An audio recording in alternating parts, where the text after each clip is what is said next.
Salut tout le monde. Aujourd'hui, on se regarde une vidéo sur les manipulations psychologiques dans le football. C'est parti, numéro 19. Si votre vie dépendait d'un penalty, qui laisseriez-vous tirer? Cette question a été posée à Marcus Rashford, et regardez ce qu'il répond. Cristiano Ronaldo. No hesitation there, was there? No. Last minute penalty saved my life. Cristiano. 100%.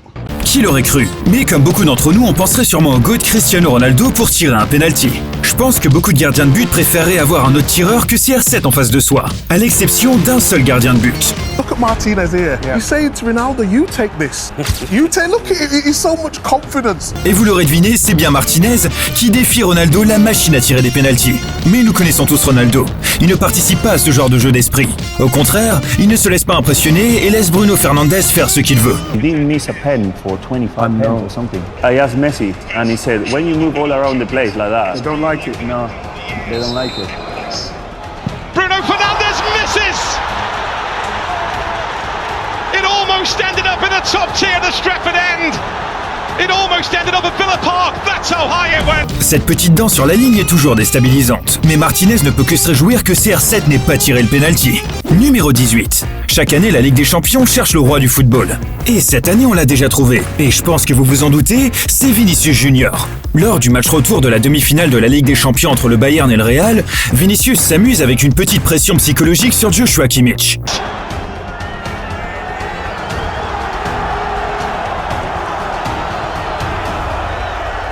Nope. Nope.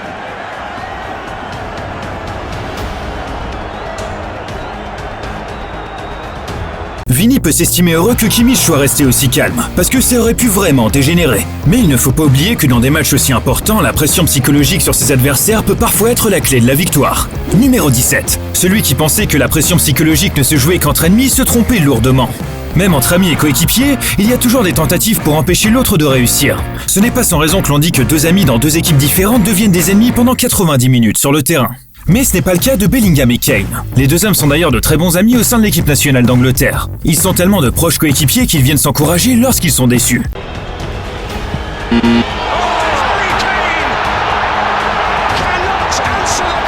Et parfois, deux joueurs de foot sont tellement amis qu'ils peuvent même anticiper ce que va faire l'autre joueur quand ils jouent l'un contre l'autre. Regardez un peu ce penalty où Bellingham sait où Kane va tirer.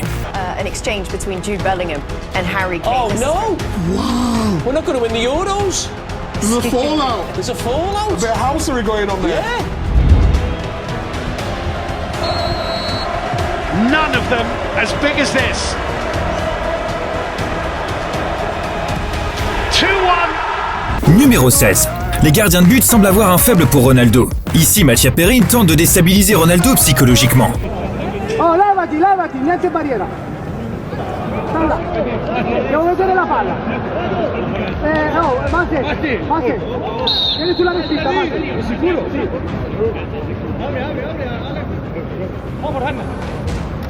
Ehi! Oh, paura, non sai.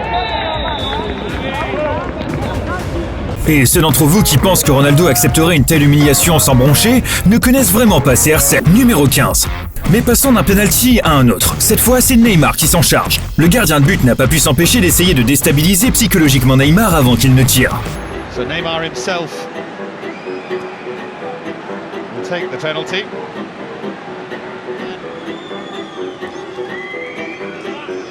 And up he steps to roll it home.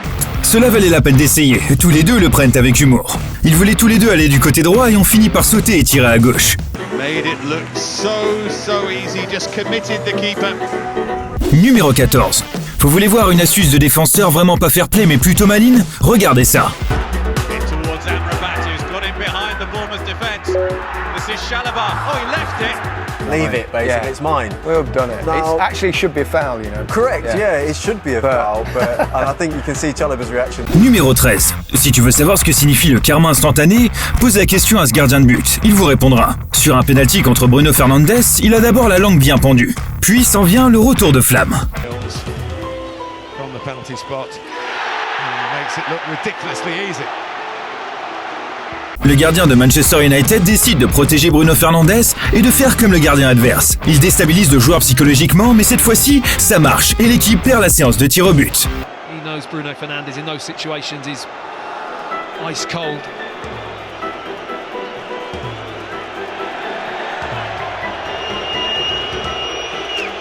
Oh, he's missed it. Sorry for him. Ça, c'est clairement du karma à un tout autre niveau. Numéro 12. D'ailleurs, en parlant de karma, ce qui se passe ici est pas mal dans le genre.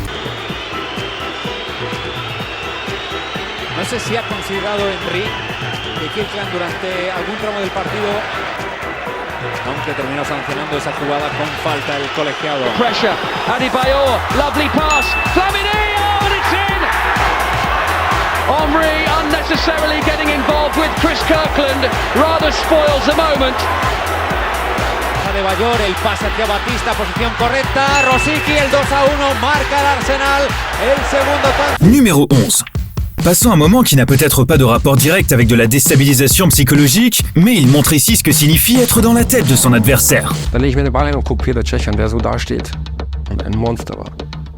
Ich lege den Ball und drehe und es war klar, ich schieße in die eine Ecke, stark. Und lauf zurück, drehe mich und denk so, nein, der hält den. Und auf dem Weg zum Ball habe ich mich umentschieden. It's Gomez. Goes to the left this time and scores. Der ist total schüchtern, zurückhaltend und irgendwann sagt er so zu mir, hey, das war ich beim Elfmeter. Dann sagt er so zu mir, du musst in die andere Ecke, schieß mir erst. Peter Cech a tout simplement été exceptionnel. Numéro 10. À chaque fois qu'on regarde un match, on pense avoir tout vu dans le football. Mais détrompez-vous, car face à Jens Lehmann, le gardien allemand aux yeux perçants et penchant pour la folie, autant jeter l'éponge. Lors du quart de finale de la Coupe du Monde de 2006 contre l'Argentine, Lehmann a sorti de sa chaussette un bout de papier qui révélait apparemment les faiblesses des tireurs argentins. Et à la simple vue de ce papier, les Argentins se sont demandé si Lehmann connaissait les secrets pour leur penalty ou si c'était simplement du bluff. Quoi qu'il en soit, Lehmann a arrêté 2 penaltys et l'Allemagne a gagné. Et un fait intéressant, c'est que l'Argentine n'avait jamais perdu au penalty en Coupe du Monde avant ce match. Alors à tous les futurs gardiens de but, si un jour vous vous retrouvez face à l'Argentine, vous savez ce qu'il vous reste à faire. Passons maintenant à un joueur dont on ne sait pas s'il s'agit d'un simple jeu d'esprit ou si c'est un véritable psychopathe. Numéro 9. Revenons en 1995.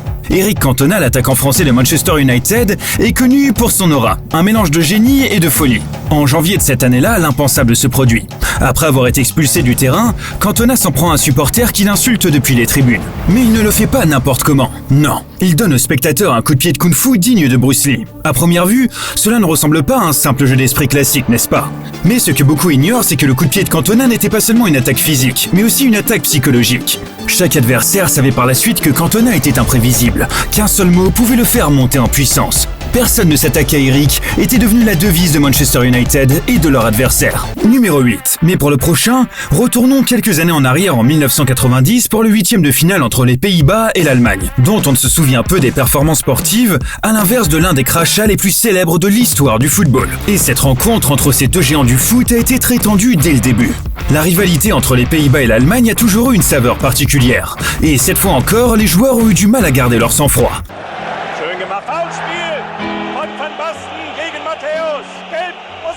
Rudi Völler, l'attaquant allemand et sa fameuse coupe de cheveux frisée, est l'un des joueurs clés de l'équipe allemande.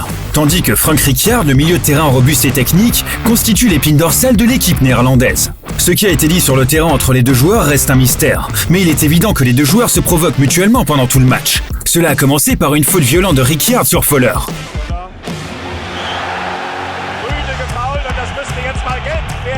Rijkaard était visiblement frustré, et lorsque Völler s'est aventuré un peu trop près de lui, l'impensable s'est produit. Frank Rijkaard sieht die gelbe Karte und rot.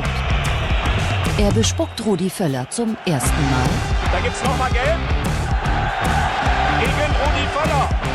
Rudi Völler avait du mal à se contrôler. Und jetzt muss der Unparteiische aufpassen, was Rijkaard da gemacht hat.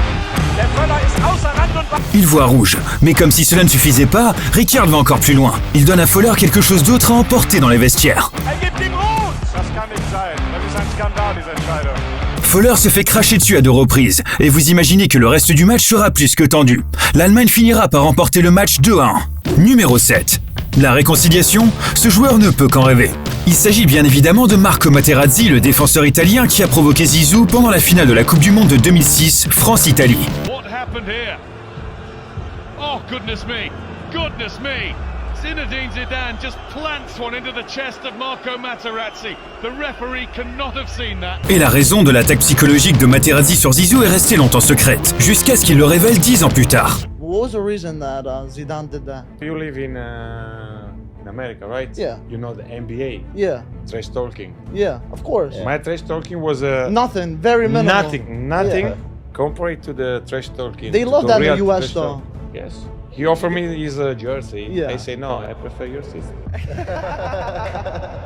Et pour tous ceux qui ne le savent pas, j'en parle dans une de mes dernières vidéos sur ma chaîne. Alors allez jeter un coup d'œil et n'hésitez pas à vous abonner, ça fait toujours plaisir et ça m'aide beaucoup. Mais pour en revenir à Materazzi, on peut le détester. Mais il faut reconnaître que ce jeu d'esprit a été un véritable coup de maître pour faire craquer Zizou pendant la finale. Ça a fini avec un coup de tête et un carton rouge. Et tout ça à cause d'une seule phrase. Numéro 6. Quand on parle de football sale et de manipulation psychologique, il y a un nom que vous ne pouvez pas oublier, et c'est bien Zlatan Ibrahimovic. Le Suédois est l'incarnation même des jeux d'esprit. Mais dans ce cas-ci, il a trouvé un adversaire à sa taille. Ibrahimovic again coming forward. Sivelli and Zlatan.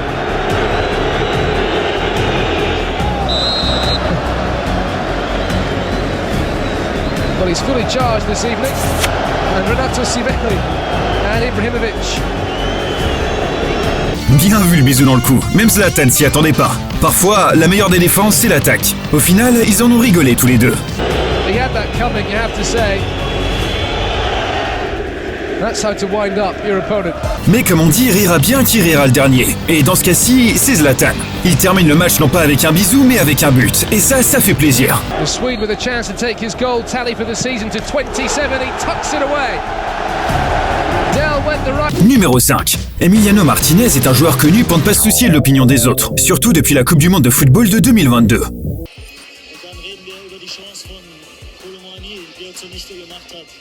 Mais là où il est vraiment intenable, c'est lors des pénaltys.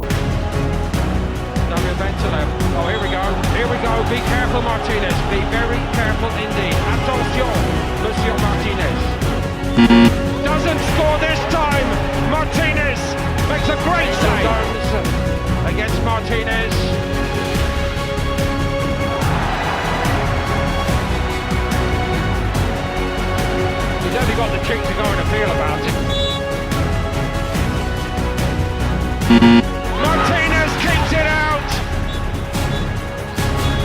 No, the goal is good. Il est devenu une vraie torture psychologique pour les tireurs de pénalty. Il essaye tous les stratagèmes possibles pour leur briser le moral. Numéro 4. Dans ce cas-ci, même Martinez n'est pas allé aussi loin que le gardien de but portugais Ricardo. Regarde bien attentivement.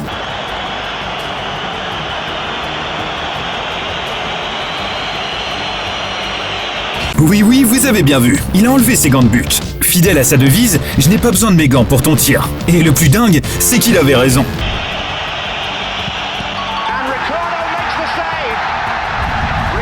Quel culot. Numéro 3. Rester calme lorsque Neymar vous parle est une chose. Rester calme dans le temps additionnel d'un match de la Ligue des Champions en est une autre. Et combiner les deux n'est pas vraiment possible. Ou bien, est-ce que ça l'est?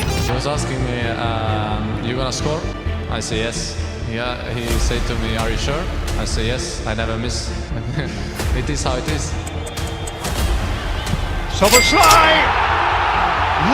Encore une fois, quel culot. Numéro 2. José Mourinho est connu pour être le maître de la psychologie, tant sur le terrain qu'en dehors. En 2004, en tant qu'entraîneur du FC Porto, il a déclaré à ses joueurs avant un match de Ligue des Champions contre Manchester United que le club anglais était arrogant et les sous-estimait. Cette provocation a considérablement renforcé la motivation de ses joueurs. L'homme sait jouer avec la psychologie et l'esprit, et pas seulement avec ses adversaires. Une véritable légende. Porto a battu Manchester United et Mourinho a couru sur le terrain en célébrant comme s'il venait de gagner la Ligue des Champions. Numéro 1. Passons de Mourinho à l'homme qui a fait taire Mourinho. Désolé pour tous les fans de Messi, mais une fois de plus, nous parlons de Cristiano Ronaldo.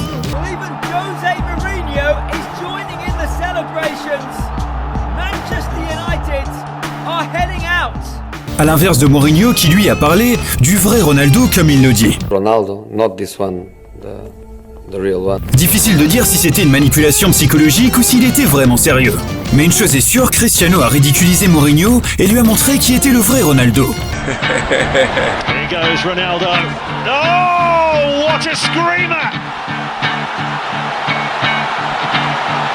Et vous, qu'en pensez-vous? Qui est le vrai Ronaldo? Écrivez-le dans les commentaires. Et en attendant, n'hésitez pas à regarder la vidéo sur les choses que vous ne connaissiez certainement pas à propos de Ronaldo. Moi, pour le moment, je vous dis à la prochaine, prenez soin de vous et on se retrouve très bientôt. Ciao!